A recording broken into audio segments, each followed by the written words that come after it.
She was told to quit music at 14 by an industry that spent the next 2 decades unable to stop talking about her. Every label in Nashville said no, too young, too different, not what radio wanted.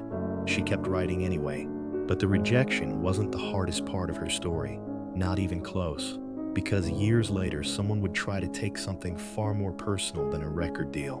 Taylor Allison Swift grew up in Reading, Pennsylvania, a quiet girl who didn't fit anywhere. At school, she was bullied so relentlessly that she started eating lunch alone, not in the cafeteria, in a bathroom stall where nobody could find her. She had no group of friends, no social safety net, just a guitar her father bought her, and notebooks she filled with lyrics nobody else would ever read. Music wasn't a hobby for her, it was survival. The only place a lonely 12-year-old girl could say exactly what she felt and finally be heard.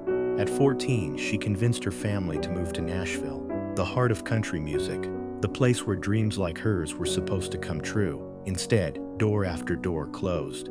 Label after label passed on her. Too young, they said. Her voice wasn't polished enough. Nobody wanted to bet on a teenage girl writing her own songs in an industry built on seasoned professionals. She sat in meeting after meeting, hearing the same word over and over, no. But the girl who ate lunch in a bathroom stall had already learned how to survive rejection. Then one small independent label took a chance nobody else would. Taylor Swift released her debut album at just 16 years old, writing or co-writing every single track herself, something almost unheard of for an artist that young. The album exploded. Then the next one. Then the next. The girl who'd been told her voice wasn't ready became one of the best-selling artists on the planet before she could legally order a drink. Once, she ate lunch alone in a bathroom. Now stadiums full of strangers were learning every word she'd ever written. Fame didn't end the bullying, it just gave it a bigger stage. For years, late-night television turned her dating life into a running joke. Magazines dissected every relationship. Comedians built entire punchlines around her name. She was mocked publicly, repeatedly, by people far more powerful than the kids in her old school hallway.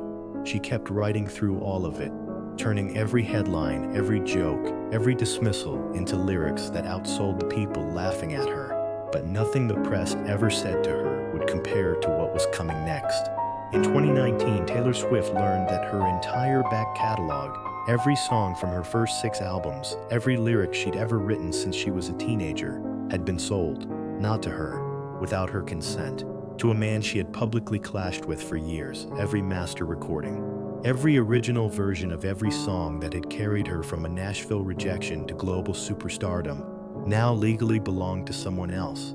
She didn't just lose a business asset, she lost ownership of her own voice, her own history, her own most personal work. Most artists would have accepted it. She didn't. Taylor Swift announced something no artist at her level had ever successfully attempted. She would re-record every single album, from scratch.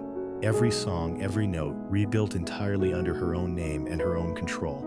Industry insiders called it impossible. Nobody had ever done this at this scale and succeeded. But this wasn't a business decision anymore.